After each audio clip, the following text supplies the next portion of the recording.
पंडित जी साहब, आप हमको मेरे को मतलब अब जिस भी दृष्टि से करते हो सबसे प्रणाम कराते हैं, इसलिए मैं पहले रिकॉर्डिंग नहीं चालू कर पाती हूँ, क्योंकि मुझे अच्छा नहीं लगता कि यूट्यूब पर जाए कोई भी सुने, मतलब पता नहीं, मुझे नहीं अच्छा लगता। पंडित जी साहब, मैं सबके सबसे क्षमा मांगती हूँ, आप लोग का सूत्र का मैं रिकॉर्डिंग नहीं कर पाती हूँ, केवल इसी कारण से कि पंडित जी पहले इसलिए पंडित जी साहब आप पहले ही प्रणाम बुलवा दिया कीजिए, तो मैं उसके बाद रिकॉर्डिंग चालू कर दूं तो सूत्र आ जाए।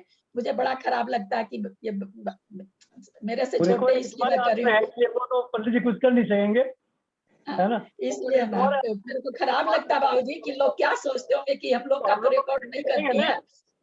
हम लोग अपनी हाँ ड्यूटी करेंगे। हाँ, तो आप अपनी ड्यूटी है ना सूत्र उच्चारण के पहले कर लीजिए, ताकि सूत्र उच्चारण का मैं रिकॉर्ड कर सकूं। मैं रिकॉर्ड नहीं कर पाती हूँ केवल इसी कारण से, मुझे वो प्रणाम प्रणाम वाला रिकॉर्डिंग फिर पता नहीं अच्छा नहीं लगता। बाबूजी की रिकॉर्डिंग कोई भी सुनता है यूट्यूब पर, तो थोड़ा सा मुझे संकोच लगता है बाबूजी, मुझे बहुत ही झेप लगती है। तो इसलिए पंडित जी साहब इस फॉर्मेलिटी को कल से पहले कर लिया करेंगे, उसके बाद मंगलाचरण करा करेंगे, तो रिकॉर्डिंग सबकी हो जाया करेगी। क्योंकि मैं किसी की भी रिकॉर्डिंग नहीं कर पा रही हूँ, मुझे थोड़ी सी गिल्टी भी लगती है कि लोग सोचते होंगे कि हम लोग की रिकॉर्डिंग नहीं हो रही है। तो मैं सबसे क्षमा मांगते हुए कल से पंडित जी साहब फॉर्मेलिटी को पहले कर लें, उसके बाद तत्वार सूत्र का वाचन हो तो मैं सबकी रिकॉर्डिंग कर लिया करूंगी। ये मेरी आप लोगों से विशेष प्रार्थना है पंडित जी साहब आपसे। सरस्वती नमस्तुभ्यं वरदे काम रूपिणी विद्यारंभं करिष्यामि सिद्धिर्भवतु मे सदा। द्वादशंग जिनवानी माता की जय। सत्संख्या योग द्वार ग्रंथराज की जय। मुनि श्री प्रणम्य सागर जी महाराज की जय। ढाई दीप में विराजमान सभी आचार्य उपाध्याय सर्व साधु के चरणों में नमोस्तु नमोस्तु नमोस्तु। सभी आरिका माता जी के चरणों में वंदामी वंदामी वंदामी। सभी छुल्लिका जी के चरणों में इच्छामी इच्छामी इच्छामी। सभी प्रतिमाधारी भाई बहनों के चरणों में वंदना वंदना वंदना। ग्रुप में विराजमान नेमीचंद भाई साहब, पूज्य बाबू जी, और भी रतनलाल भाई साहब, मुराव भाभी, और भी जो भी पूज्य जन है, सबका सादर चरण स्पर्श। पंडित जी साहब सादर प्रणाम, सबसे सादर जय जिनेन्द्र। सत्संख्यान योग द्वार लेने के पहले कुछ शंकाएं सबके मन में बार बार आ रही है। पंडित जी भी जैसे निगोदिया के बारे में कल चर्चा हो रही थी और पहले भी पूछा था।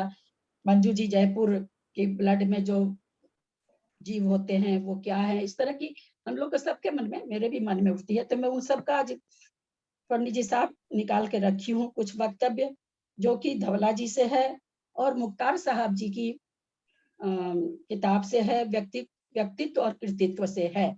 मेरा अपना कुछ भी नहीं है, इसलिए मेरा नहीं समझेंगे। मैं कुछ आप लोगों को सारी चीजें खुलासा कर रही हूँ, ध्यान से सुनेंगे। निगोदिया जीव को किस काय में लेना चाहिए? निगोदिया जीवों को सामान्य से साधारण वनस्पति में लिया जाता है ना? यह बात हम लोग पहले भी जान चुके हैं। परंतु धवलाकार ने वनस्पति काय के अंतर्गत मानते हुए भी इनको अलग रखा है। क्या कारण है ये हम लोग विचार कर चुके हैं। यहाँ फिर उसी चीज को सुने आप लोग। हम देखते हैं जब वनस्पति कायकों की योनि स्थान की चर्चा होती है, तब निगोदिया जीवों की योनि स्थान अलग कहे हैं, जो कि मैं शुरू दिन आप लोगों को ये चीज बोली भी थी कि नित्य निगोद और इतर निगोद की 7-7 लाख है, फिर वनस्पति काय की दे दिए। इसका मतलब है कि ये वनस्पति काय से अलग है, क्योंकि योनि स्थान दोनों का अलग है। उसमें भी जो नित्य निगोद का है वो इतर निगोद का नहीं है। जो यहाँ जहां से नित्य निगोद पैदा होते वहां से इतर निगोद कभी भी पैदा नहीं होंगे। जहां से इतर निगोद जन्म ले रहे हैं वहां उस योनि स्थान से नित्य निगोद नहीं लेंगे, नहीं तो अलग अलग योनि स्थान नहीं बनते। ये बिल्कुल अर्थापत्ति न्याय से निकल जाता है। इसी प्रकार कहते जब कुलों की चर्चा की गई तब भी वनस्पति के कुल अलग रखे गए और निगोदिया जीवों के अलग। इससे पता चलता है यद्यपि साधारण वनस्पति निगोदिया हैं, लेकिन फिर भी वनस्पति के अलावा भी वनस्पति काय के अलावा अलग से भी निगोदिया जीव होते हैं।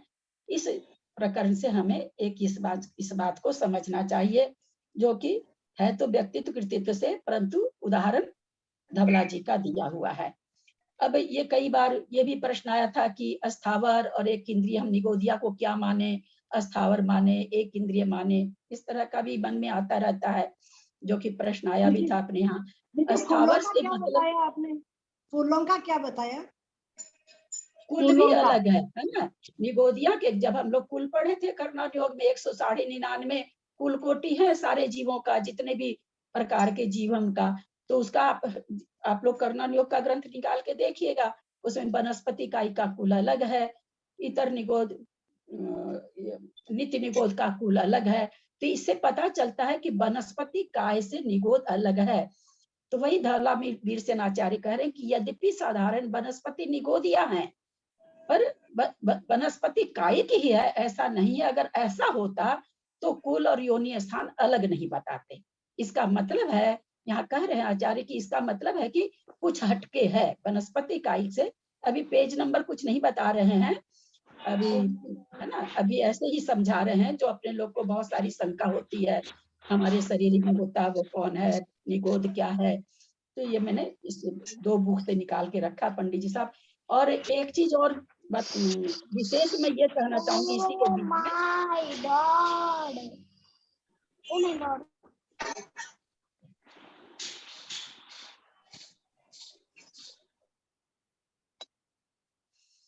एक बात और विशेष कहना चाहूंगी। मैं आपको 4 ग्रंथों में से, जैन सिद्धांत कोश 4 ग्रंथ हैं। मैं 20-22 साल पहले मुझे भाई साहब राखी बंधा के चारों ग्रंथ दिए थे केसी भाई साहब ने। मैं ढूंढ के पढ़ी, दूसरा भाग तो सचमुच में पेज के 2-2 टुकड़े हो गए, पेज तो हो ही गए अलग अलग, उसके भी 2-2 टुकड़े हो गए। मैं उसी समय 22 साल पहले पढ़ी थी। बाबूजी कोई निकाल के देखना चाहता हो तो देख के मुझे पुनः बताएंगे, मेरे पास यहाँ पर नहीं है। उसमें मैंने उस समय पढ़ा था बाबूजी कि कोई शंका कर रहा है आप जीव की हिंसा होते हुए केवल ज्ञान करा रहे हो, ये कैसे संभव है। उनका ये कहना था केवलियों के तो होता ही नहीं, तीर्थंकरों के शरीर में तो होते ही नहीं जो निगोदिया जीव, उनको छोड़ के जो सामान्य केवली है। तो वहां पर यह प्रश्न किया गया कि आप कह रहे हो कि निरंतर निगोदिया जी, देखिए मैं ये इसलिए पकड़ा रही हूँ आगे का बताने के पहले कि उसको निगोदिया कहा गया है वहां पर। आप निगोदिया जीव के उत्पन्न होते हुए केवल ज्ञान कैसे करा रहे हो, ये शंका वहां पर प्रश्न खड़ा किया गया। उन्होंने उसमें आएगा दूसरे भाग में, किस विषय में देखें? मैं आना तो चूंकि मैं दूसरा ही भाग ज्यादा पढ़ी हूँ, मेरी समझ में निगोद में निकाल के देखिएगा, हो सकता आ जाए। मैंने निकाल दिया किताब अभी आप रहने दीजिए, आप ये सब का इसमें समय बहुत चला जाता है, आप लोग पीछे से देखिए। मैं उसका प्रकरण बता रही हूँ आप लोग को। मैंने ये कहा कि आप लोग प्रूफ के लिए देख सकते हैं। मेरे बाबूजी उस समय अमिट छाप रह गई, 22 साल पढ़ा हुआ वो वक्तव्य। वहां पर वो कह रहे हैं कि केवल ज्ञान होने के पहले तक समूर्छन, वो मतलब निगोदिया जी कहिए समूर्छन, चूंकि उनका जन्म समूर्छन है इसलिए उनको समूर्छन कहा जा रहा है। मनुष्य के शरीर में होते इसलिए इंद्रियां उनकी 5 इंद्रिय और संगी हैं, लेकिन है वो श्वास में 18 बार मरने वाले लब्ध पर्याप्त। ये सारी चीजें वहां पर घटाई जा रही है।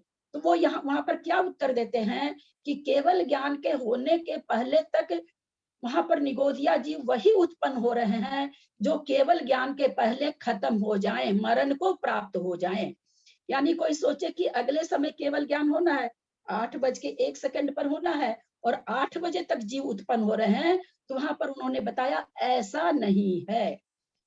वही जीव उत्पन्न होते हैं उतनी आयु वाले जो केवल ज्ञान के पहले तक, मतलब उनका मरना केवल ज्ञान, उनका खत्म होना केवल ज्ञान होना, आपका अनंतर समय में केवल ज्ञान हो जाता है। तो वो वहां पर हेतु दिए कि हम हिंसा से केवल ज्ञान नहीं करा रहे हैं। वहां उन्होंने शंका की जहां हिंसा होती हो वहां आप केवल ज्ञान कैसे करा सकते हो, क्योंकि आप कहते हो कि हमेशा जीव उत्पन्न होते हैं, अब मरण को प्राप्त होते हैं। तो उन्होंने ये हेतु दिया। जो खोज सकते हैं खोजिएगा, क्योंकि 22 साल पहले पढ़ा था, उसकी मूल बात मुझे याद रह गई। अब हम लोग और चलते हैं, अस्थावर और एक इंद्रिय में क्या अंतर है। अरे नहीं, उसमें आया अभी हम अलग से बहुत सारी चीज बता रहे हैं, उसमें थोड़ी है ये सब चीज, जो मार्गना है। पेज नंबर कौन सा है? पेज नंबर कौन सा है भाई? अभी नहीं पढ़ा रहे हैं, अभी है ना। बहुत सारी 2-3 दिन से पंडित जी साहब भी कुछ कुछ बोल रहे थे, मंजू जी भी पूछ रही थी, तो वही सारी शंकाओं का निवारण करना है। ये विशेष चीज आपको दी जा रही है, प्ररूपणा से हट के दी जा रही है ना। अभी पेज नंबर जब करेंगे तो बता देंगे। असल में अस्थावर भाभी मैं 2 दिन से थी नहीं, इसलिए पूछा मैंने। 2 दिन से हाँ, क्लास में नहीं थी, इसलिए नहीं पूछा। अस्थावर से अगर आप लोग सफाई न दें तो ज्यादा अच्छा रहे, समय की बर्बादी होती, वरना आप लोग का समय आप लोग को जो करना कर सकते हैं। अस्थावर से मतलब है पृथ्वी, जल, अग्नि, वायु और वनस्पति कायिक रूप होना। एक इंद्रिय से तात्पर्य है मात्र स्पर्शन इंद्रियावरण कर्म का क्षयोपशम होना, जो कि 5 में पाया जाता है। एक इंद्रिय नाम कर्म के उदय से उस जीव का जन्म एक इंद्रिय होता है, परंतु वह जीव पृथ्वी आदि किस काय को धारण करेगा, यह अस्थावर नाम कर्म से होता है। एक इंद्रिय जाति हमने बांध ली, हम किसी में भी जा सकते हैं, पृथ्वी में, जल में, वायु में, अग्नि में, वनस्पति में। क्या हुआ, एक इंद्रिय जब हमने बांधा तो अभी हमारा निर्धारण नहीं हुआ कि हम किस एक इंद्रिय में जाएंगे, है ना। केवल एक इंद्रिय हमने बांध लिया। जब हम अस्थावर नाम कर्म बांधेंगे तब बंधेगा कि हम पृथ्वी का ही जाएंगे, कि जल का ही जाएंगे, कि वायु का ही जाएंगे। ये यहाँ पर दोनों में अंतर बताए हैं। अब एक निगोद शरीर में अथवा साधारण शरीर में कितने जीव रहते हैं, उसकी विशेषता क्या क्या है, ये भी हम मुख्तार जी से जान रहे हैं। निगोदिया जीव एक इंद्रिय होते हैं, उनकी त्रिअंश गति है, वे पर्याप्त अपर्याप्त 2 प्रकार के होते हैं। एक साधारण शरीर में, एकदम ध्यान से सुनिएगा, जो हम लोग को है ना कि साथ में जन्मते हैं, साथ में मरते हैं, कारमान शरीर एक होता होगा, ऐसा वैसा, जो क्या चीज उनमें एक होती है, क्या अलग अलग होती है, उसका विशेष इसमें दिया गया है। साधारण शरीर में आज तक हुए समस्त सिद्धों से अनंत गुणे जीव पाए जाते हैं। यानी एक निगोदिया के शरीर में आज तक जितने सिद्ध हो गए उनसे अनंत गुणे पाए जाते हैं। उस साधारण शरीर में वे अनंत जीव अपने अपने तेजस और कारमान शरीर सहित होते हैं। ये दोनों शरीर उन सब जीवों का अपना अपना होता है। केवल औदारिक शरीर जो है, जिसमें आके वे उत्पन्न हो रहे हैं, जो योनि स्थान है, वो उन सब का एक है। निगोद और निगोद के बंध को धवला पुस्तक 13 में जीव बंध कहा है। जब एक निगोद या जीव को दुख होता है तब अन्य को हो, ऐसा नियम नहीं है, क्योंकि सबका कर्मोदय भिन्न भिन्न है।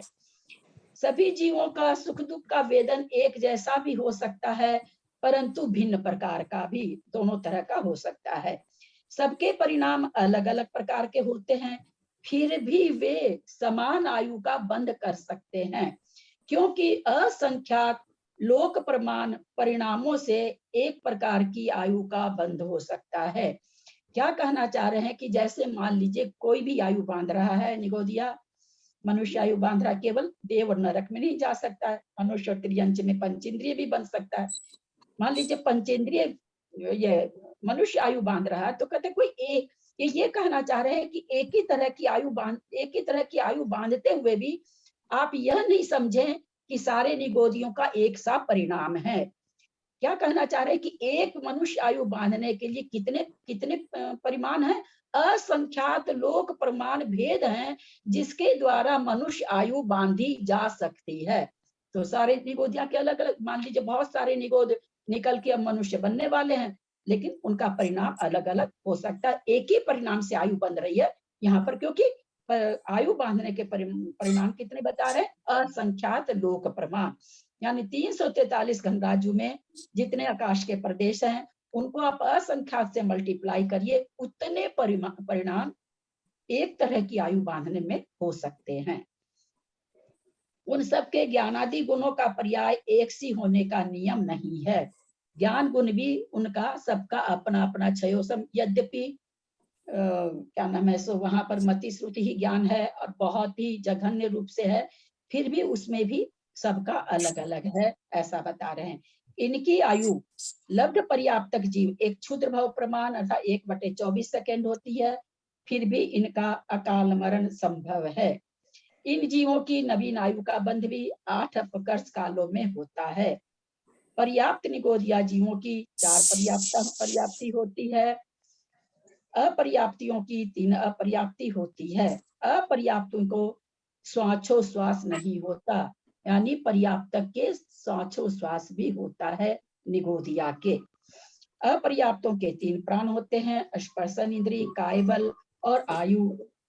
तीव्र यहाँ पर हुआ कि भाई जब यहाँ पर, और भी अभी कल परसों भी बाबूजी धवला जी ने भी पढ़ा था, वहां शंका की गई कि भाई ये निगोदिया को आप अकाल मरण क्यों करा रहे हो? वो न उनका कोई, एक तरफ कहते हो उनमें कर्म फल चेतना है केवल, और फिर आप अकाल मरण करा रहे हो, वहां तो है ही नहीं, कर्म चेतना तो है ही नहीं। तब उन्होंने उत्तर दिया, तीव्र संक्लेश होने के कारण यहाँ वहां भी वेदना समुद्घात है, वहां भी कसाय समुद्घात है।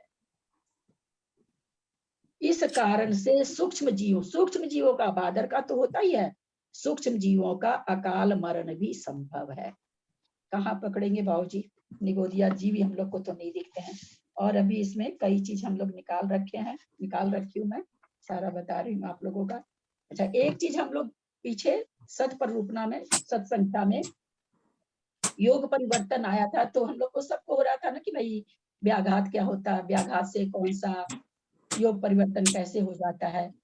तो इसके लिए धवला जी में पढ़ने में आया पंडित जी साहब कि जैसे आप मनोयोग से काय योग, व्याघात के कारण नियम से एकांत से मनोयोग से काय योग होता है और वचन योग नहीं होता। उन्होंने हेतु दिया है कि हम जैसे कुछ सोचते हुए चल रहे हैं, सामने कोई टेबल थी, हमको दिखी नहीं, हमको चोट लग गई, अचानक सीधे मन से हम क्या हो गए, काय पर आ गए, व्याघात के कारण, मतलब चोट लग, मतलब किसी भी चीज से बाधा पहुंचने से। अथवा हम कुछ सोचते हुए चल रहे थे और अचानक खूब जोर की आवाज आई, हम तुरंत काय योग पर आ जाते कि अरे ये कहाँ क्या हुआ। या चल रहे हैं, भावना शाह कौन है, बंद करिए ना, और डिस्टर्बेंस बहुत तेज आवाज आ रही है। हम तो सबको म्यूट कर दिए थे, अब लोग खोल लेते हैं तो मैं क्या करूं। हम लोग चल रहे हैं और उधर से कोई बच्चा दौड़ के आया और हमको धक्का दे दिया, तो हम कुछ सोच रहे थे, हम काय योग पर आ गए। तो योग परिवर्तन में ऐसे तो अंतर्मुठ के बिना योग परिवर्तन नहीं होता है। हम लोग पढ़े थे, जब परूपना पढ़ रहे थे, कि व्याघात के कारण एक समय में भी परिवर्तन हो जाएगा। हम मनोयोग में आए ही थे, कुछ सोच ही रहे थे कि किसी चीज से चोट हमको लग गई, किसी ने हमको धक्का मार दिया, अथवा कोई अचानक से बहुत कस की आवाज सुनाई दी, तो हमारा जो मनोयोग चल रहा था वो बदल के काय योग हो जाता है। नियम से मनोयोग के बाद व्याघात के कारण वचन योग नहीं होता है, मन काय योग होता है। अभी हम निगोद के बारे में और आप लोग को बताने जा रहे हैं, क्योंकि बहुत सारी शंकाएं अभी खड़ी है। गीता जी, तो ये एक समय बढ़ती कैसे हुआ? समय तो एक हो ही गया ना मनोयोग से उसमें आने में, तो अंतर्मुठ में ही तो आ गया फिर वो। अंतर्मुठ से कहा आया, एक ही समय में आ गया, आया ही था मनोयोग में। जो हमको हम लोग चलते हैं, अंधेरे में चल रहे हैं या कुछ सोचते हुए चल रहे हैं, तो ठोकर लगी, तो कोई ऐसा थोड़ी उसमें होता कि आपको अंतर्मुठ हो गया मनोयोग में, उसके बाद लगी चोट, ऐसा थोड़ी। आप मन में कुछ सोचे ही थे कि अगले कदम में आपको चोट लग गई, या अगली कोई बच्चा उधर से दौड़ता आया, आपको धक्का दे दिया, है ना। तो ये तो किसी भी समय हो सकता ना, आप मनोयोग में प्रवेश ही किए थे कि ये काम हो गया। तो इस तरह से व्याघात से ही एक समय घटता है, अन्यथा सभी योगों का अंतर्मुठ काल है। सबसे ज्यादा काल काय योग का है, उससे आधा वचन का, उससे आधा मन का। अब जो कल बात हो रही थी,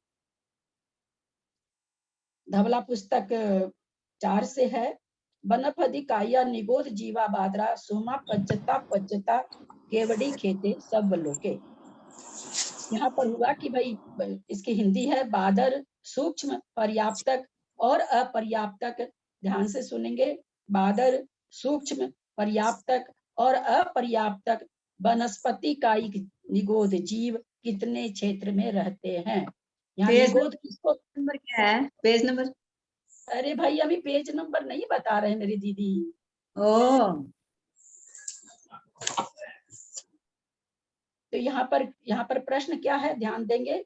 बादर, उसका प्रश्न का उत्तर दे, बादर और सूक्ष्म निगोदिया जीव क्या सारे लोक में रहते हैं? उसका उत्तर है, बादर सूक्ष्म, पर्याप्तक, अपर्याप्तक, वनस्पति, कायिक, निगोद जीव कितने क्षेत्र में रहते हैं? सर्वलोक में रहते हैं। ये तो सामान्य अर्थ हो गया आचार्य वीरसेन स्वामी की धवला पुस्तक से। विशेष में सूक्ष्म, निगोदिया, वनस्पति, कायिक जीव तो पूरे लोक में भरे हुए हैं। ये जीव तो सिद्धालय में भी भरे हुए हैं। पर हम लोग को जो था ना कि हमारे शरीर, एक तो मैंने आप लोगों को उदाहरण दिया कि आप लोग किताब उसमें देखिएगा जनरल सिद्धांत कोश में, जहाँ दिया कि केवल ज्ञान कैसे हो रहा निगोदिया से, तो वहां पर आपको निगोदिया मिलेगा। अब यहाँ ध्यान से सुने। परंतु बहादुर निगोदिया जीव क्षेत्र की अपेक्षा त्रस जीवों के, त्रस जीव, इन्होंने ये नहीं कहा कि त्रस जीव केवल विकलत्रय, ऐसा नहीं इंगित किया है। त्रस जीव में पंचेंद्रिय, मनुष्य और त्रियंच सभी आ गए। त्रस जीवों के औदारिक शरीरों में, सप्रतिष्ठित प्रत्येक वनस्पति में और 8 पृथ्वियों के आश्रय से रहते हैं। यानी यहाँ पर बहादुर निगोदिया जीव हम लोग के शरीर से, यानी यहाँ पर विशेषता ये समझ में आई हमको बाबूजी कि जो हमारे शरीर में उत्पन्न हो रहे हैं, उन जीव उत्पन्न हो रहे हैं वे बहादुर निगोदिया हैं। जन्म उनका समूर्छन है। इंद्रियों के हिसाब से पंचेंद्रिय सज्ञी हैं और श्वास में 18 बार मर रहे हैं, इसलिए लब्ध अपर्याप्तक हैं। मुझे जो लग रहा है इतना सारा विवेचन पढ़ के, ये चारों चीज हमारे शरीर में होने, त्रस्त जीवों में, किसी में भी, त्रस्त जीवों में, गाय के दूध में भी जैसे कहते हैं 48 मिनट में गाय जैसे जीव हो जाते हैं, आप ही लोग के मुंह से सुना हुआ है। तो मुझे लगता है कि हमारे अंदर ही रहेंगे, हमारे शरीर में सूक्ष्म तो है ही ना बहादुर लिखा इन्होंने, नहीं, सूक्ष्म तो परंतु मतलब बहादुर जीवों का ही तो वहाँ केवली भगवान के 12वें गुण स्थान में बहादुर जीव नष्ट होते हैं ना। हाँ, वहाँ 12वें गुण स्थान में बहादुर जीव हो रहे हैं, बिल्कुल। हाँ, सूक्ष्म के लिए तो उन्होंने ये कह दिया ना बाबूजी कि वो 68 सब जगह भरे हुए हैं, तो हो सकता है हमारे में भी हो, है ना। इसलिए उसका तो एकदम हो गया 68 सारे लोक में, तो सारे लोक में हम लोग भी हैं, तो हो ही सकते हैं। लेकिन बहादुर जीव जो किसी के आश्रय से रहते हैं, तो यहाँ पर हो रही थी ना शंका, भाई हमारे शरीर में है वो कौन से जीव हैं, तो विशेष उसी चीज को हम ये करना चाह रहे हैं कि त्रस्त जीवों के उदारिक शरीर में, उसको भी बहादुर निगोदिया कहा गया है। तो मेरे को लगा कि इसको कैसे घटाएं, तो जन्म तो इनका समूर्छन समझना चाहिए, पर्याप्ति के हिसाब से इनको समझना चाहिए, लब्ध पर्याप्तक, एक श्वास में 18 बार मरते हैं। और निगोदिया हैं, चूंकि ये हम लोगों के आंख से दिखाई नहीं देते हैं, इसलिए निगोदिया हैं। और फिर ये आपके और क्या कहना चाह रही थी मैं, पंच इंद्रियों के हिसाब से जैसा त्रस्त जीव है वैसा उसका इंद्रियां घट जाएगी। और एक चीज उन्होंने ब्लड के लिए पूछा था ना, वो भी मैंने निकाला तो है। बहादुर जीवों के बारे में बताया, जैसे 8 पृथ्वियों के अंदर में भी रहते हैं, पृथ्वियों के इसमें रहते हैं और मनुष्यों के शरीर में, त्रिजों के शरीर में रह रहे हैं। तो यहाँ जो देवों वगैरह में कहीं भी नहीं रहते हैं, वो तो पूरे उसमें हाँ, बहादुर जी के बिना, हाँ बाबूजी, बहादुर जी बिना आधार के नहीं हो सकते ना। नहीं, वहाँ आधार मिले तो, जैसे वहां पर जैसे दूसरी चीजें हैं, कल्प वृक्ष वगैरह हैं, तो वहां पर यदि हो जाए। देखिए इन्होंने जो लिखा बाबूजी, परंतु बहादुर निगोदिया जीव क्षेत्र की अपेक्षा त्रस्त जीवों के उदारिक शरीर में, सप्रतिष्ठित प्रत्येक वनस्पति में। एक चीज और हम लोग जान लें, विग्रह गति में वनस्पति जीव साधारण जीव ही होता है। कोई भी वनस्पति कायिक जीव विग्रह गति में साधारण जीव ही होता है। जन्म लेने के बाद में सप्रतिष्ठित से अप्रतिष्ठित बनता है।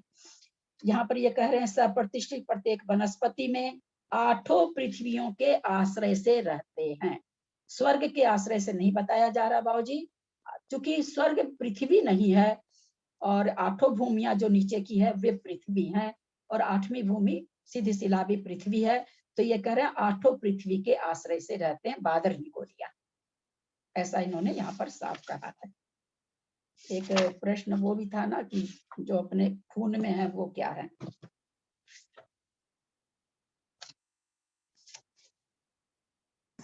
यहाँ पर आपने पृथ्वी कायिक शब्द का प्रयोग किया, तो प्लीज ये जिज्ञासा है कि पृथ्वी जीव पृथ्वी काय और पृथ्वी कायिक, तो जो चेतन पृथ्वी जीव यानी चेतन जीव हैं उनको पृथ्वी कायिक कहेंगे। जो 4 भेद हैं प्रत्येक स्थावर में या प्रत्येक एक इंद्रिय में, पृथ्वी जल अग्नि वायु वनस्पति में पृथ्वी जीव, पृथ्वी काय और पृथ्वी कायिक। तो इसमें मतलब दो सचित हैं, 2 अचित हैं। तो पूरा स्मरण में नहीं रहा, जैसे पृथ्वी कायिक तो सचित हो गया, पृथ्वी कायिक। हाँ, और दूसरा पृथ्वी जीव रहेगा क्या?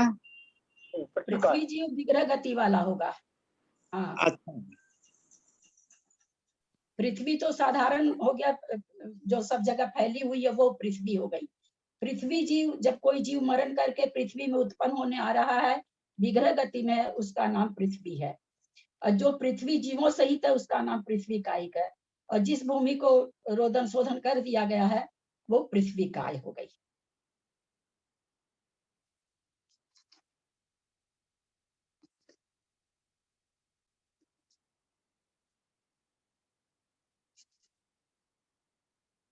एक चीज और अपने लोग को ये भी था कि मनुष्य के अंदर लब्ध पर्याप्तक जीव हो रहे हैं, सो क्या है वो, है ना। ये भी प्रश्न था कि निगोदिया कल इस पर प्रश्न उठा था, क्या लब्ध पर्याप्तक मनुष्य निगोदिया जीवों के जैसे होते हैं? जैसे निगोदिया जीव होते, ये नहीं प्रश्न है, जैसे कहा गया है तो निगोदिया जैसे तो नहीं होते हैं। आगे क्या उत्तर है देखते हैं। क्या वे निगोदिया में आते हैं? लब्ध पर्याप्तक मनुष्य निगोदिया जैसे नहीं होते। निगोदिया जैसे नहीं होते। निगोदिया तो एक इंद्रिय होते हैं,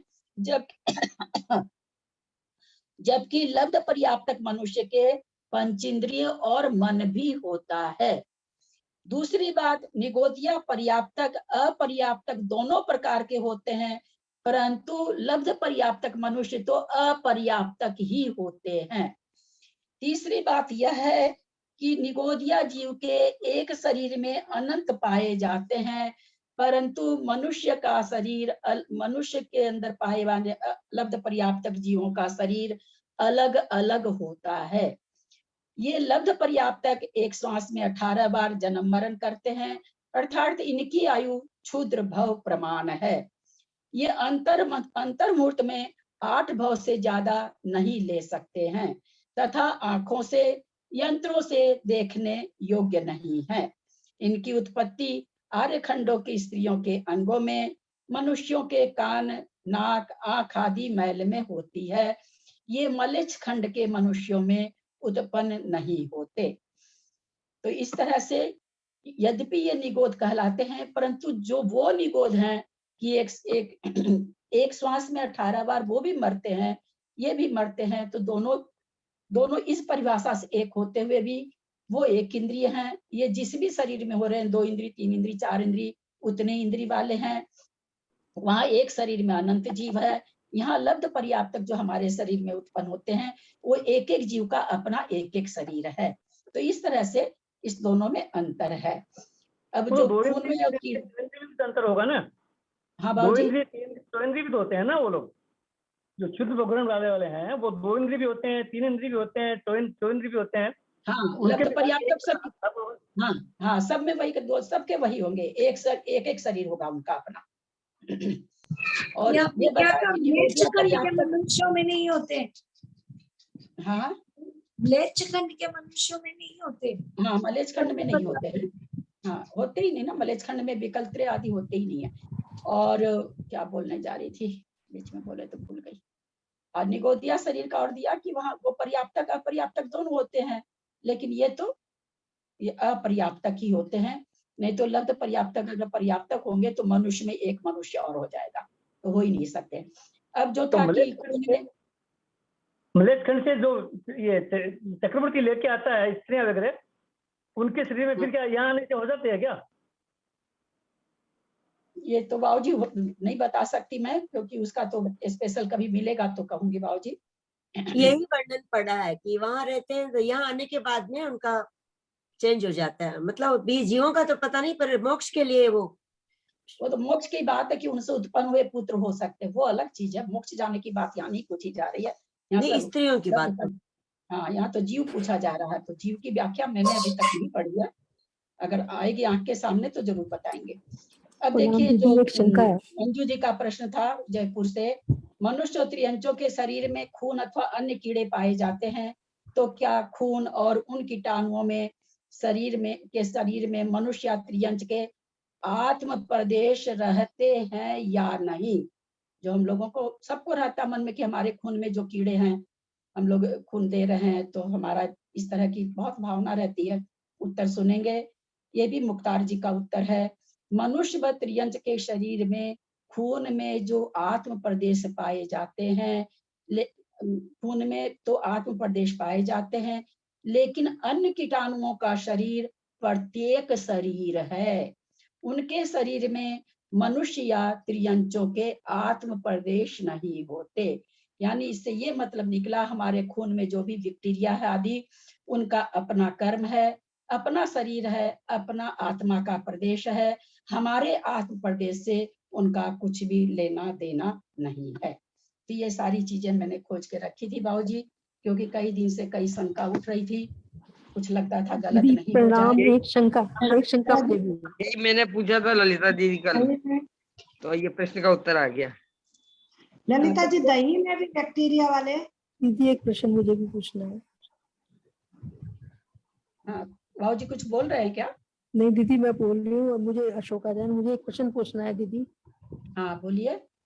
जो आपने लब्ध पर्याप्त जो शरीर में होते हैं मनुष्य के, तो उनको निगोदिया तो नहीं बोलेंगे ना? समूचन जीव जो लब्ध पर्याप्त जो बताया आपने, आपको अभी बताया ना, चारों संज्ञा घटा दी उसमें, लब्ध पर्याप्तक भी घटा दिया, इंद्रियों के हिसाब से पंच इंद्रिय संज्ञी है। अगर निगोद को आप इतना मान के चलेंगी कि वो पर्याप्तक अपर्याप्तक दोनों होते हैं, वनस्पति कायिक ही होते हैं, तो ये दोनों परिभाषा वहां नहीं बैठेगी।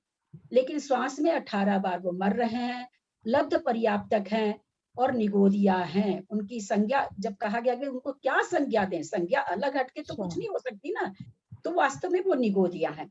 इसके लिए हमने आपको कहा कि मेरे पास यहाँ पर ग्रंथ नहीं है, आप लोग के पास जैन सिद्धांत कोश होगा। मैं जहां तक समझती हूँ या तो केवली में मिलेगा या निगोद में मिलेगा। आप लोग केवल ज्ञान में भी मिल सकता है, केवल ज्ञान में भी मिल सकता है। आप लोग ये तीनों प्रकरण खोज के, और चूंकि मैं 22 साल पहले पढ़ी थी, 20-22 साल पहले, तो मेरी कुछ भूल भी हो सकती है, तो आप लोग मुझे बताइएगा। वहां पर उसको प्रश्न जो किया जा रहा है और निगोद बोल करके किया जा रहा है, जहां तक मुझे याद है, तो वो वास्तव में कहलाते तो निगोदिया ही है ना। बोल तो दिया इन्होंने कि त्रस्त जीवों के शरीर, त्रस्त जीवों के औदारिक शरीर के आधार से होते हैं, साफ तो कह दिया इन्होंने। निगोद फादर निगोदिया का आश्रय बताया ना उन्होंने, अभी मैंने पढ़ के सुनाया ना आपको। तो त्रस्त जीव कौन है? हम लोग सभी त्रस्त जीव हैं, तो साफ तो बता दिया उन्होंने कि ये निगोद बादल निगोदिया कहाँ होते हैं, तो त्रस्त जीव के शरीर के आश्रय से होते हैं। यानी हमारे शरीर के आश्रय से जितने हो रहे हैं वो भी निगोदिया हैं। जी एक बार वो केवल ज्ञान वालों का भी सुने, केवल ज्ञान के पहले वो अपनी मौत से मर जाते हैं जो जितने निगोदिया होते हैं, ये हुआ क्या उसमें? थोड़ा सा आप लोग करिएगा, मैं आप लोग को बता दूं, मैं 22 साल पहले पढ़ा था मंजू जी, तो थोड़ा बहुत हो सकता है, क्योंकि लेकिन बस उस समय वो एकदम नई थी, धर्म जानती नहीं थी, तो इसलिए कोई भी चीज पढ़ती थी तो दिमाग में थोड़ी सी रहती थी। तो वहां पर वो प्रश्न कर रहे हैं कि आप कहते हो निगोदिया शरीर होता है, सबके शरीर में निगोदिया जीव होते हैं, तो हिंसा हो रही है, बराबर आ रहे हैं और जा रहे हैं, और आप केवल ज्ञान की उत्पत्ति करा रहे हो उसी मनुष्य में। तो वहां पर उन्होंने, मुझे जहां तक याद है, कहा कि भाई केवल ज्ञान के होने के पहले तक उसी तरह के निगोदिया जी उत्पन्न होते हैं जो केवल ज्ञान के पहले ही उनकी आयु पूरी हो जाए और वो मरण को प्राप्त हो जाए। बहुत अच्छा ये समाधान, हाँ बहुत अच्छी लगी ये बात।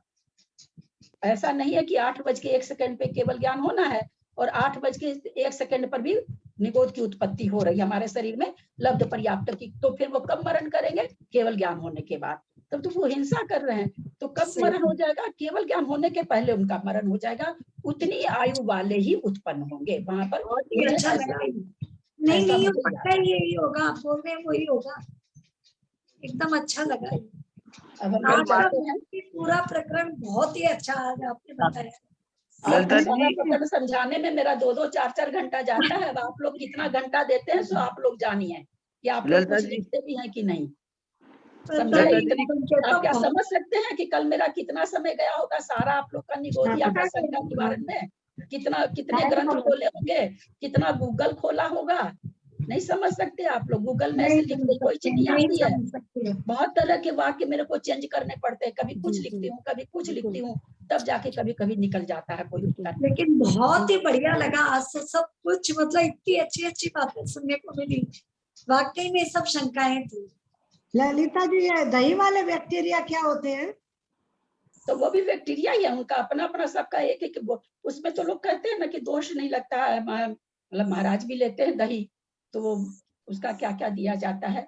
अगर और अलग से इसका कभी आया कुछ पढ़ने में तो आपको फिर अलग से बता देंगे, क्योंकि ऐसा दिमाग में कुछ नहीं है, कोई गलत विवेचन नहीं हो जाए, इसलिए मैं आज कुछ नहीं बोल सकूंगी उसके कल लिए। ललिता दीदी महाराज ने भी बताया कि है ना, जो सूक्ष्म जीव भी सातों कर्मों को लगातार बांधते हैं, साता कर्म असाता कर्म, मतलब हाँ, बांधते ही सब है। सात, जो आयु कर्म तो एक बार बनती है, लेकिन 7 कर्म जो हम बांधते हैं, ऊंच को निको नीच को, वो सब बांधते हैं कि छोटा सा छोटा जीव भी सब सातों कर्मों को लगातार निरंतर बांधता सात रहता है। कर्मों को बांधते हुए भी बहुत सारे कर्म नहीं बनते हैं, वहां पर विक्रिय सटक नहीं बनता है, नरक आयु नहीं बनती है, देव आयु नहीं बनती है। हाँ, वो नहीं बनते हैं जो जो जो कर्म उनको उस समय उदय में नहीं आने हैं अथवा अगले पर्याय में उदय में नहीं आने हैं, वो कर्म का बंध नहीं होता नहीं नियम होता। से। हाँ, हाँ। और अगर पहले से सत्ता में मान लीजिए कोई मनुष्य चला गया निगोद में, अब उसके तो सत्ता है देवायु हाँ। की अथवा नरक आयु की, तो वो अगर सॉरी नरक आयु की कहते हैं, देव गति की नरक गति की सत्ता आयु की तो नहीं हो सकती, तो वो वहां पर उद्वेलना हो जाती है। ऐसा नियम हाँ। है, ये हाँ, एक सिद्धांत बता है रहे थे इसमें। कल महाराज। चलिए अब हम लोग मूल ग्रंथ पर आते हैं। नहीं अभी कहाँ हुआ टाइम, आप तो सबसे पहले अल्लाह करने लग जाते हैं। हम लोग सत्संग का योग द्वार पढ़ रहे हैं जिसका। हाँ बाबूजी। तो ये तो कल वाले जो अपने क्लास हुई थी उस पे भी मेरा क्वेश्चन है, तो बात कल करूँ क्या? हाँ, थोड़ा सा मंगलाचरण कर लो बाबूजी इस ग्रंथ का, थोड़ा सी। जो कल जो हम लोग बोले थे, कल बोले थे ना, एक बताए थे तीर्थंकर भगवान के भी, मतलब जो तीर्थंकर होने वाले मुनिवराज हैं, हाँ उनके भी उपसम सम्मुक्त होते हैं, उपसम श्रेणी चढ़ते हैं वो। बाबूजी इसका आप आया लोगों लिखा का हुआ रखने के बाद मुझे याद आया बाबूजी, हेतु पूरी तरह से याद आया। ऐसा है, इसका उत्तर अपूर्व सागर जी ने ये दिया था, जब मैंने कहा कि महाराज जी आप कैसे घटा रहे हैं उपसम श्रेणी तीर्थंकर में, तो उन्होंने उत्तर दिया था कि जैसे मान लीजिए कि 7वें गुण स्थान में जब वो लौट करके आते हैं वापस उपसम श्रेणी वाले, तो 7वें गुण स्थान में जो उनके पहले परिणाम थे चारित्र के, मान लीजिए कि 80 डिग्री के थे, अब वो वापस जब आएंगे तो उनके 81 डिग्री के परिणाम रहेंगे, न कि 79 डिग्री के परिणाम रहेंगे। तो वहां पर वर्धमान चारित्र वो कहलाएगा, ये नहीं कहलाएगा कि यथाख्यात हो गया फिर नीचे आ गए तो यथाख्यात तो छूट गया। नहीं, वो नीचे जो आए, नीचे जो जितने परिणाम थे उनके उस समय चारित्र के चढ़ते समय, उससे आगे ही वाले परिणाम उनको होंगे, ऐसा अपूर्व सागर जी ने कहा था। अच्छा अच्छा, तब ठीक है। और ये घट भी जाएगा बाबूजी। हाँ हाँ, ये घटता है, ये तो घट सकता है। ये घट जाएगा। तो छठे सातवें स्थान में जो गिरते हैं ऊपर से झूलते हैं, उसमें भी यही बात आती है ना। हाँ, और इससे अर्थापत्ति न्याय से ये भी निकल गया बाबूजी कि और कोई उपसम श्रेणी से अगर गिरता है तो उसके नियम नहीं है, क्योंकि वो तो नीचे मिथ्यात्व तक चला जाता है ना। तो ये चीज वर्धमान चारित्र वाले की कोई साधारण जीव चढ़ा है उपसम श्रेणी, अब वो नीचे वापस आया तो उसके लिए ये जरूरी नहीं है क्यों वर्धमान चारित्र होना, ये वर्धमान चारित्र तीर्थंकर के लिए है। तो वर्धमान चारित्र से हम लोग इतना ही समझे कि 7वें गुण स्थान में वापस पतित होके आएंगे तीर्थंकर, तो उनका जो पहले का परिणाम था उससे उत्कृष्ट परिणाम रहेगा। ठीक है बाबूजी। कभी कि किसी तीर्थंकर ऐसे अपने ग्रंथ में आया है क्या कि ये तीर्थंकर उपसम श्रेणी माने? और हाँ, ये बाबूजी क्या हुआ, वहां स्वाध्याय चल रहा था शरण बेलगोला में, अपूर्व सागर जी करा रहे थे और मैं बाहर बैठ के सुन रही थी।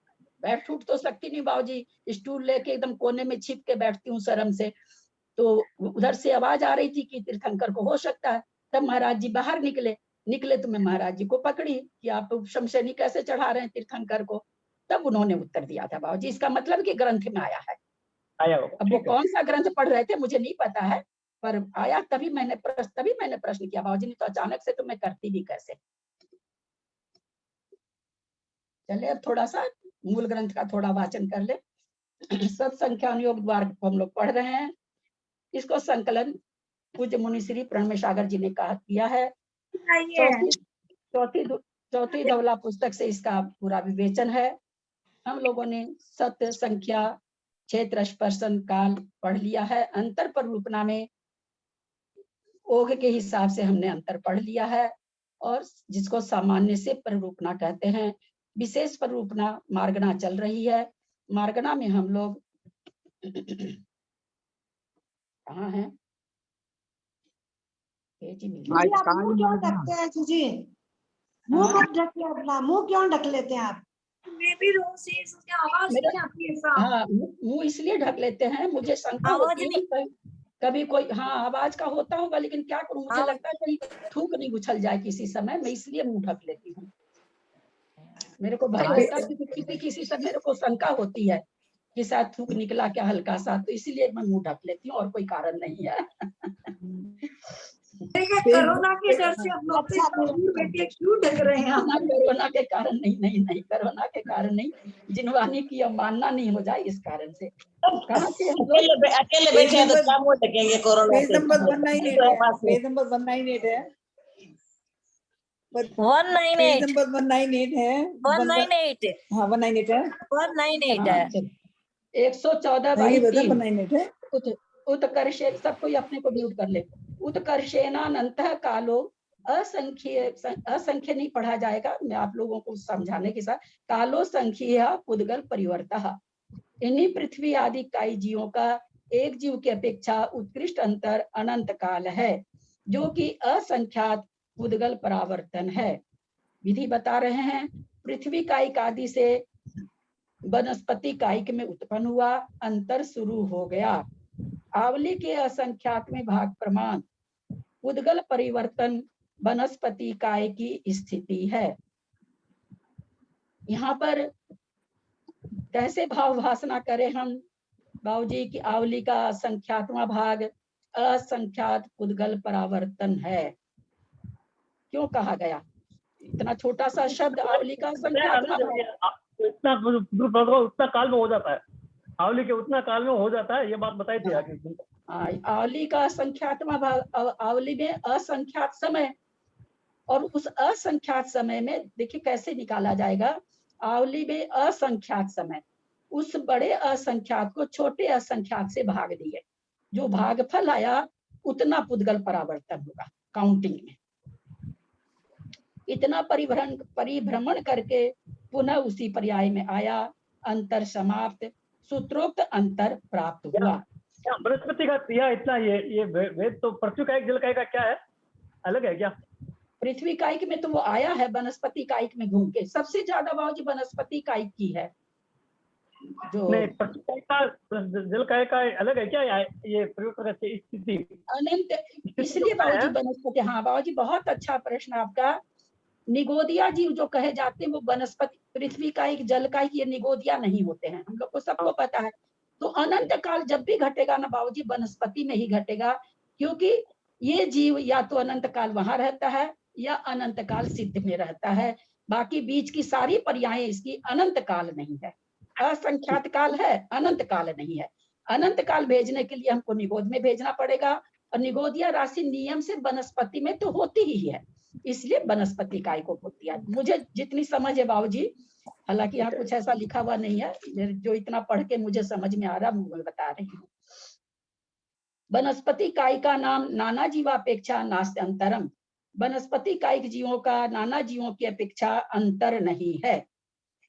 एक जीवापेक्षा जघन्य न क्षुद्र भव ग्रहणम, एक जीव की अपेक्षा जघन्य से क्षुद्र भव ग्रहण है, बताने की जरूरत नहीं है। वनस्पति काय की बात चल रही है। उत्कर्षेणा संख्य लोकः, एक जीव की अपेक्षा उत्कृष्ट से ऊपर पृथ्वी कायिक जल कायिक का अंतर क्या बताया? असंख्यात पुद्गल परावर्तन, जो कि वनस्पति में घूमता रहा। जल कायिक था, वनस्पति में घूमा, जल कायिक बना। पृथ्वी कायिक था, वनस्पति में घूमा, पृथ्वी कायिक बना। अग्नि कायिक था, वनस्पति कायिक में घुमा, अग्नि कायिक बन गया। तो वहां पर असंख्यात पुद्गल परावर्तन अंतर बैठा रहे हैं चारों में, वनस्पति कायिक को छोड़ के। अब वनस्पति कायिक का अंतर ये नीचे बता रहे हैं। एक जीव की अपेक्षा उत्कृष्ट से इन्हीं वनस्पति कायिक जीवों का अंतर असंख्यात लोक प्रमाण है। वहां क्या था, देखिए अंतर क्या है, लोक को असंख्यात से गुणा करे हैं, वहां आवली के असंख्यात में को आवली के समय को असंख्यात से भाग दिए हैं। भाव भाषणा कर सकते हैं, कोई तुलना नहीं है इसके काल में और उसके काल में। वो सागर में निकाल के एक लुटकी जल है और ये पूरा सागर है। एक जीव की अपेक्षा उत्कृष्ट से इन्हीं वनस्पति कायिक जीवों का अंतर असंख्यात लोक प्रमाण है। अगर एक बार चले गए तो इतने काल तक पड़े रह सकते हैं वनस्पति कायिक में। वनस्पति कायिक से पृथ्वी, जल, अग्नि और वायु कायिक जीवों में उत्पन्न होकर असंख्यात लोक प्रमाण तक वहीं पर पुनः भ्रमण करके पुनः वनस्पति में जन्म लेने पर सूत्रोक्त अंतर आता है। एवं कायम प्रत्यंतर मुक्तम गुणम प्रत्युभयतो अपि नास्त अंतरम। इस प्रकार काय मार्गना की अपेक्षा अंतर समाप्त हुआ। काय मार्गना में दो ही तरह की का, स्थावर कायिक और त्रस कायिक। जब काय मार्गना करेंगे तो 2 इंद्री 3 इंद्री नहीं बोलेंगे कि वो सब त्रस कायिक हो जाते हैं। अब त्रस कायिक का बताते हैं। गुण स्थान की अपेक्षा दोनों ही प्रकार से अंतर नहीं है, न तो एक जीव की अपेक्षा न नाना जीव की अपेक्षा। क्यों नहीं अंतर है? गुण स्थान की अपेक्षा इन जीवों में पृथ्वी, जल, अग्नि, वायु और वनस्पति काय में यहाँ पर लिख रहे हैं, दोनों ही प्रकार से अंतर नहीं है। दोनों प्रकार मतलब नाना जीव और एक जीव। ऐसा क्यों कह रहे हैं? एक ही गुण स्थान होता है मिथ्यात्व। हाँ, एक ही गुण स्थान होता है, इसलिए अंतर आएगा ही नहीं। बहुत अच्छा। त्रस कायिकेषु मिथ्या दृष्टि सामान्यम। त्रस कायिकों में मिथ्या दृष्टियों का अंतर ओघ के समान है।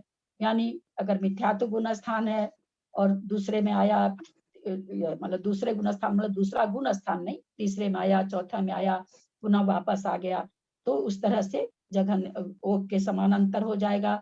सासाधन सम्यक दृष्टि, सम्यक मिथ्या दृष्टि और ये तो जघन्य अंतर हुआ। और उत्कृष्ट अंतर हम लोग सभी कोई मिथ्यात्व का जानते हैं, चारों गति की अपेक्षा अलग अलग है। सासाधन सम्यक दृष्टि, सम्यक मिथ्या दृष्टि और नाना जीवापेक्षा सामान्यवत। सासाधन सम्यक दृष्टि और सम्यक मिथ्या दृष्टि जीवों का नाना जीवों की अपेक्षा से अंतर ओघ के समान है। सब जानते हैं सासाधन का एक समय और पल्ले का संख्यात्मा भाग, सम्यक मिथ्यात्व का जघन्य और उत्कृष्ट, अंतर्मूर्त और पल्ले का एक जीव की अपेक्षा पल्ले का संख्यात्मा भाग। इस तरह का हम लोग जानते हैं, जो कि जघन्य से एक समय है, उत्कृष्ट से पल्योपम के असंख्यात्म भाग प्रमाण है। एक जीवन प्रति जघन्य न पल्योपमा संख्य भागा अंतर्मूर्तश्च। सासाधन सम्यक दृष्टि और सम्यक मिथ्या दृष्टि का एक जीव के अपेक्षा अंतरकाल जघन्य से पल्योपम का संख्यात्मा भाग है और अंतर्मूर्त है। तीसरे किसी गुण स्थान में है, चौथे में है, तीसरे में अंतर्मूर्त, तीसरे में है, चौथे में अंतर्मूर्त रहा, वापस तीसरे में आ गया, अंतर्मूर्त काल हो गया। और दूसरा गुण स्थान तो एक बार छूटने के बाद में उसको वापस प्राप्त करने के लिए पल्ले का असंख्यात्मा भाग एक जीव को लगेगा ही लगेगा।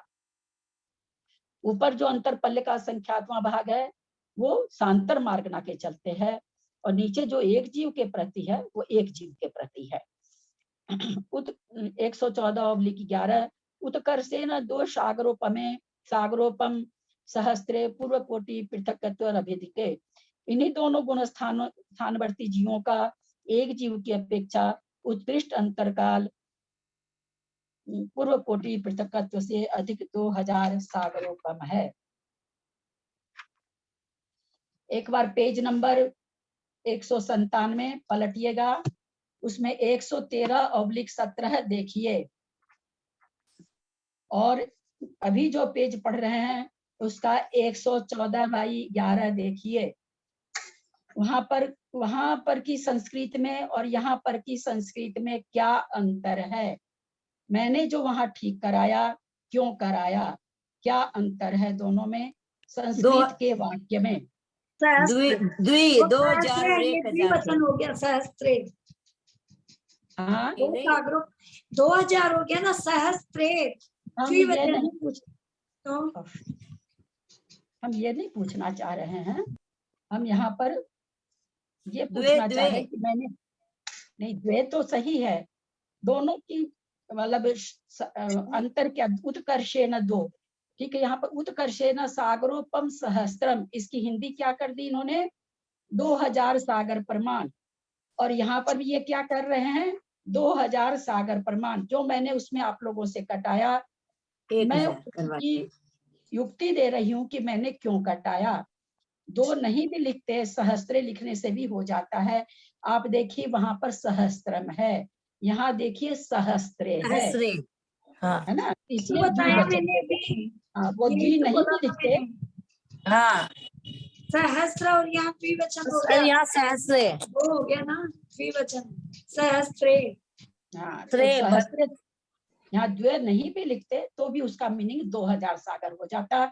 वहां पर सहस्त्रम है, इसलिए 1000 सागर होगा, जो मैंने कटा के आप लोग को ठीक कराया है। इन्हीं दोनों गुण स्थानवर्ती जीवों का एक जीव की अपेक्षा उत्कृष्ट अंतरकाल पूर्व कोटि पृथकत्व से अधिक 2000 सागर प्रमाण है। यहाँ सामान्य से दोनों गुण स्थानवर्तियों का काल एक समान कहा। वस्तुतः जो भिन्नता है वह इस प्रकार है। ऐसा विवेचन हम लोग पीछे भी पढ़ चुके हैं कि दोनों गुण स्थान में थोड़ा सा ये आवली के असंख्यात में भाग होगा, वो अंतर्मुख में कुछ कर आएगा। लीजिए ना ललिता जी, बहुत लेट हाँ बहुत समय हो गया। ठीक है, कल तो होगा नहीं, कल तो आप लोग जो करेंगे, पंडित जी साहब किसको क्या आज्ञा देते हैं, पंडित जी साहब पर है। किसी नहीं बड़ा है, खाली पढ़ दे क्या? इसको खाली पढ़ देते हैं ना, एकदम बीच में थोड़े 1 सेकंड में पढ़ देते हैं, खाली पढ़ देते हैं। यहाँ सामान्य से दोनों गुण स्थानवर्तियों का हो गया। विधि एक इंद्रिय पर्याय की स्थिति में स्थित कोई एक जीव असंगी पंचेंद्रिय पर्याय में उत्पन्न हुआ। यहीं से तृष मार्गना प्रारंभ। पांचों पर्याप्ति से पर्याप्त हो विश्राम विशुद्ध भवनवासी अभ्यंतर देवों की आयु का बंध किया। विश्राम मरा भवनवासी अभ्यंतर देवों में उत्पन्न हुआ। फिर वहां 6 पर्याप्ति से पर्याप्त हुआ, विश्राम लिया, विशुद्ध हुआ, उपशम सम्यक को प्राप्त हो सासाधन गुण स्थान में गया। बाद में मिथ्यात्म में जाकर अंतर प्रारंभ किया। तिरस स्थिति प्रमाण भ्रमण कर अंत में सासाधन गुण स्थान को प्राप्त किया कि अंतर पूर्ण। तत्पश्चात सासाधन गुण स्थान में आवली के संख्यात में भाग प्रमाण काल तक रहकर मरा अस्थावर कायिकों में गया। इस तरह आवली के असंख्यात में भाग और 9 अंतर्मुटकम त्रस काय की स्थिति प्रमाण पूर्व कोटि पृथकत्व से अधिक 2000 सागर अंतर आया। अब इसको समझेंगे बढ़िया से परसों। इसको कल ले लो ना, वो इतना बड़ी क्यों कर रही हो? हाँ कल ही नहीं बाबूजी, थोड़ा बीच में नहीं छोड़ रहे थे, उतना पढ़ के छोड़ दिए बाबूजी। हाँ कल तो होगा नहीं। हाँ कल तो पंडित जी आप अष्टमी को आप लोग मना करते हैं ना, परसों होगा। ठीक है, हाँ परसों ले लेना। ठीक है। अध्यक्ष मात्रा पदवाक्यहीनं मया प्रमाद्यात् किंचनोक्तं तन्मे क्षमित्वा विदधातु देवी सरस्वती केवल बोधलब्धिं। बोधि समाधि परिणाम शुद्धि स्वात्मोपलब्धि शिव सौख्य सिद्धि।